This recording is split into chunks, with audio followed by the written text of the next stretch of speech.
Hi guys, welcome to another video. I have Lee here today. Hello. Lee has started a new channel. It's called English Teacher Advice, and this is kind of the kickoff for it, where I've fallen out of vogue recently with doing as many teaching questions and stuff, and Lee is a very proficient, adept, adroit teacher.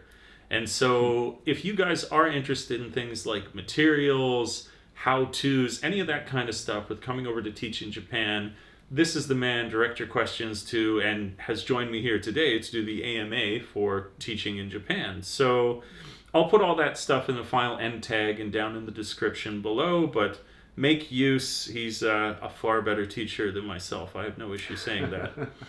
Okay, so let's get to it. You guys are great. Follow me on Instagram. I'll flash that around somewhere. I did an AMA on there for teaching in Japan. We're just going to run through all the questions, and we're going to get Lee's perspective on it as well as mine. So the first one that we have from Trent Smiley, and this is going to be for you, Trent Lee. Smiley. Ooh, yes, okay. yeah, optimistic name.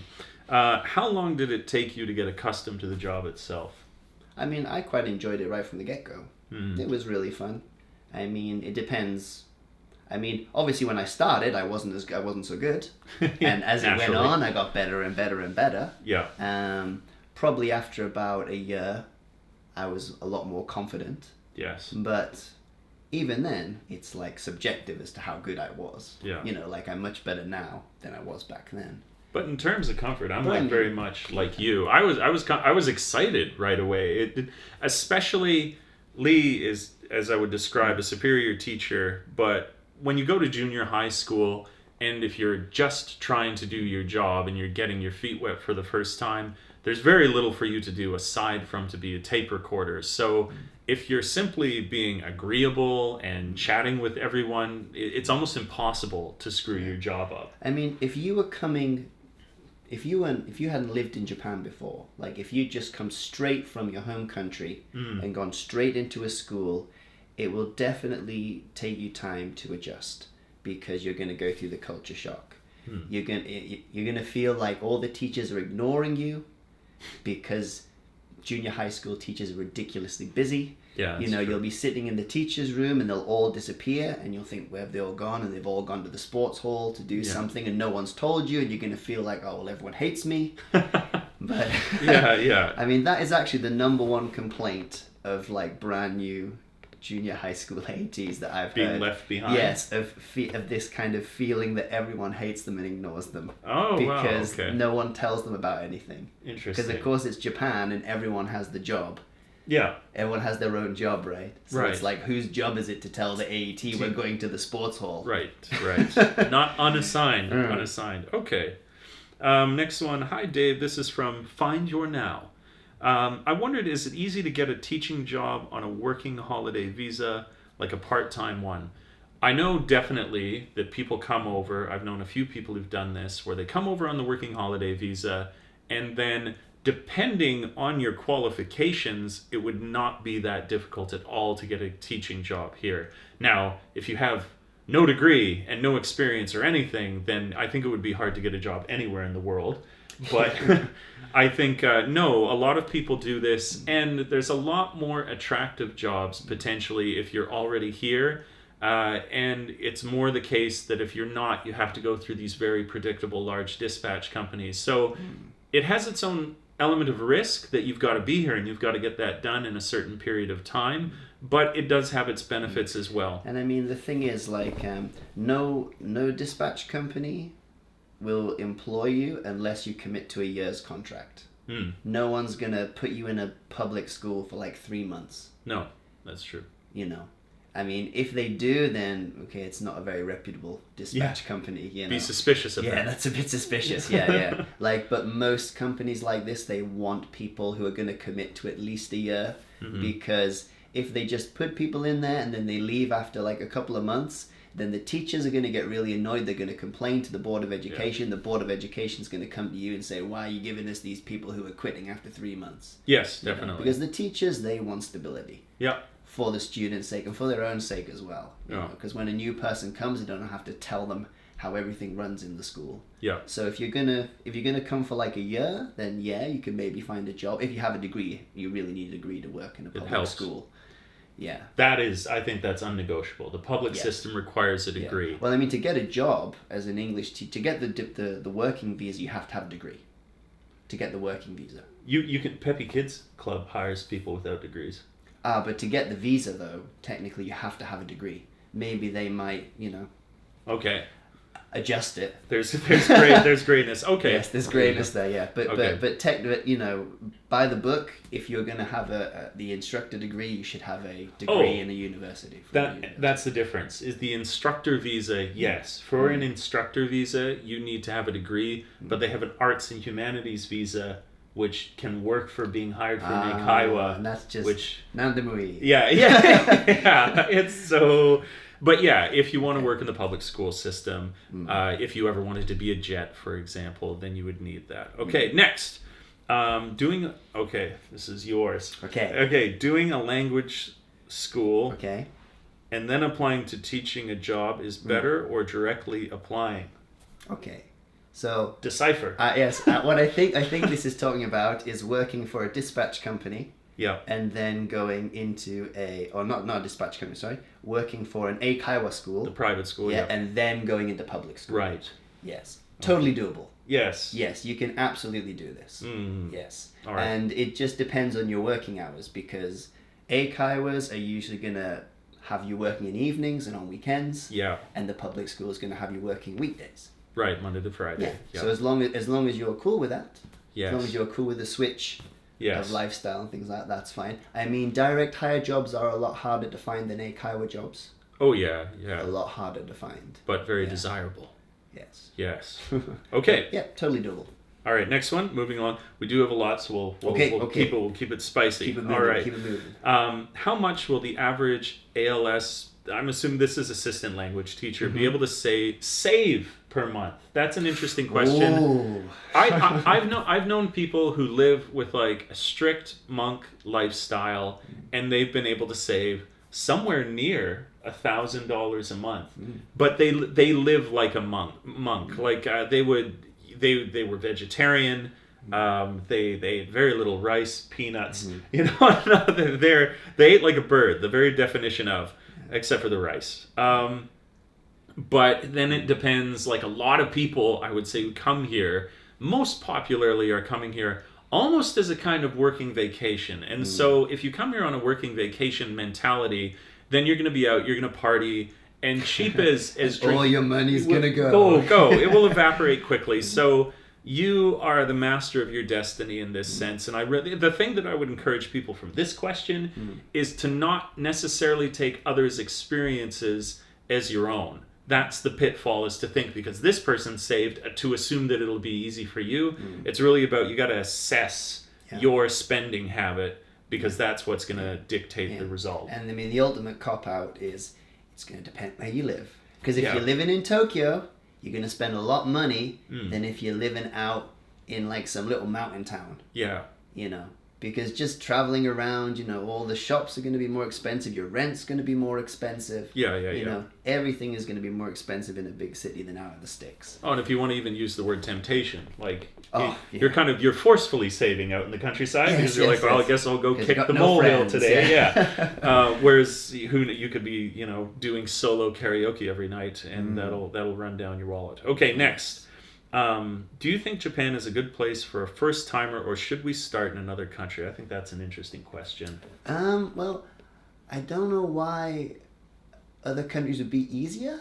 Well, that's a great answer. I think it's just where you want to be, where you want to go, right? I mean, you'll make it work if that's where you want to be, right? I don't think anywhere is easier than Japan, or more difficult than Japan. I would argue. I do find, when I've heard other people of their experiences in Korea and China, that Korea and China are way more Wild Westy. So it's like people complain about like, ooh, black companies in Japan, but it's like, have you taught in China? Have you taught in Korea? And so I think in terms of potentially being, exploited by the companies, you have, although they're all doing it with like the large dispatches and stuff, you do get a little more, at least transparent, you know if they're doing something bad here, or it's like a little more minute. It's but then there's this sense of freedom. Like I think there's also like chances in China because of that Wild West element to do way better. Yeah, like if you're talking about Korea, China, and Japan, then I would imagine that maybe China is the one where things might be a bit more lax. Yeah, it's a little more lax. You could do way better. Chinese people, you're great. Yeah, you're wonderful, wonderful people. But the government Yeah. is maybe a bit more lax. Stability is something that Japan is known for. And so in like, I think by the usual metric of what people would say easy is, I think Japan actually would take it because it would follow a course. Japan is incredibly westernized. Right. So, I mean, you can come to Japan, and feel pretty comfortable. If you're in a big city, you can feel pretty comfortable. It's pretty much the same as any big Western country. True. It's not going to be like you're going to be suffering massive amounts of culture shock and not knowing what to do or where to go. I mean, I don't know if we have them in Japan, but I saw some terrible videos of people like doing scams and things in. Right. This is like immediately Asian like countries, black cab scams and all this stuff. Like Yeah. it's more Wild West. It's so bear that in mind. Okay. But they're all wonderful. Yeah, Go where your heart takes you. In their own right. In their own right. Okay, next one, we'll have yourself field this. Okay. Okay, this comes from S. Zhang. Oh. Great guy. Subscriber, frequent questioner, and commenter. So thank you for belling in on this as well. Jean. S, how would you say? Where is it? Right here. This one? Oh, that looks Chinese. Okay. It does kind of look Chinese. Hey, man. Okay, there you We go. love you. You're amazing. There you go. Yes, It's on the back of the nothing previous. against you, yeah. Yes. Okay. Do you participate in school, like clubs, sports clubs, music activities, English clubs, perhaps? Well, when I was in junior high school, I sometimes joined the... Because all junior high schools have, like, clubs. Mm-hmm. You go into junior high school, you pretty much... you don't have to 100%, but every kid joins a club. Yes. And they all do it after school. They do it on weekends. They go to competitions. So I was in the... I joined the Kudo club at one point. I was doing judo. Oh, cool. I followed the volleyball around a little bit as well. Oh, So cool. I did stuff. It's really good. I mean, the thing is, if you're going to join a club, it's going to be after your working hours. So it's basically voluntary. So it's you volunteering your time to join the club. Some dispatch companies will tell you not to do it for insurance purposes. Yeah, they're mostly worried. That's it. Yes, They're yes. Yeah. Because, if you're playing basketball and you clobber some little kid, and you break his leg or something, then that's big problems. That's big problems. So, because the teachers are coaches. The teachers don't really actively engage with the kids in the sports clubs. Yeah. So if you go in and you start, playing with the kids and then there's injuries happen, that can be a problem. So you haven't got to be competitive if you want to join them. But you absolutely can, but it's usually like on a voluntary basis if you want to join it. Throughout the year they have like big competitions, and when that happens, like all lessons are cancelled. So I would often go and like support the kids, and the kids love that. Yeah, for they sure. get so excited when you turn up, and they all like wave to you, hey, and then he so it came. feels like yay, because all the other teachers are off doing their clubs, right? Yeah. So usually like no one comes to see them. It's like their parents, and maybe like the principal, the vice principal might drop in for like 10 minutes or something. Yeah. But then they get like another teacher, and then they get someone else. And it's like, oh yeah, they're so happy to see you. So that's really cool. It is. It's a good opportunity. Okay. Next one, moving along. I'll go with this one. Are you planning on staying in Japan permanently? This is from V Tenure. VY Tenure. Vi Tenure.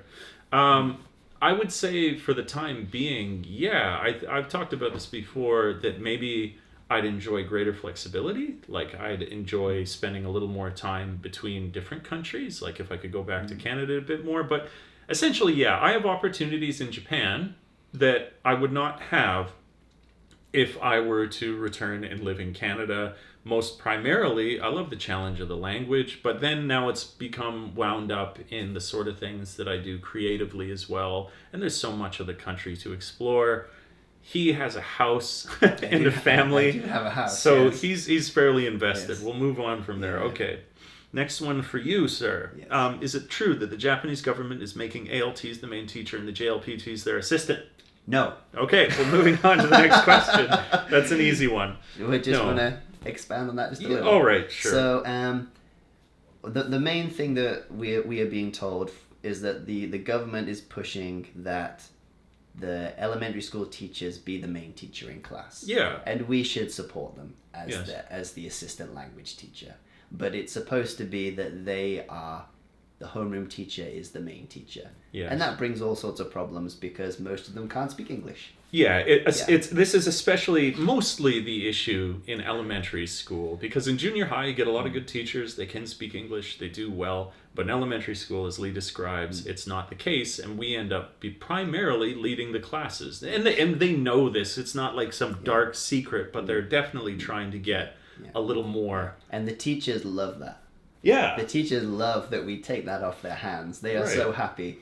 And they are so sad that the central government is now pushing it back towards them. So the answer to the question is no, unless we've been lied to. Yeah, but... In which case it might be yes. Yeah,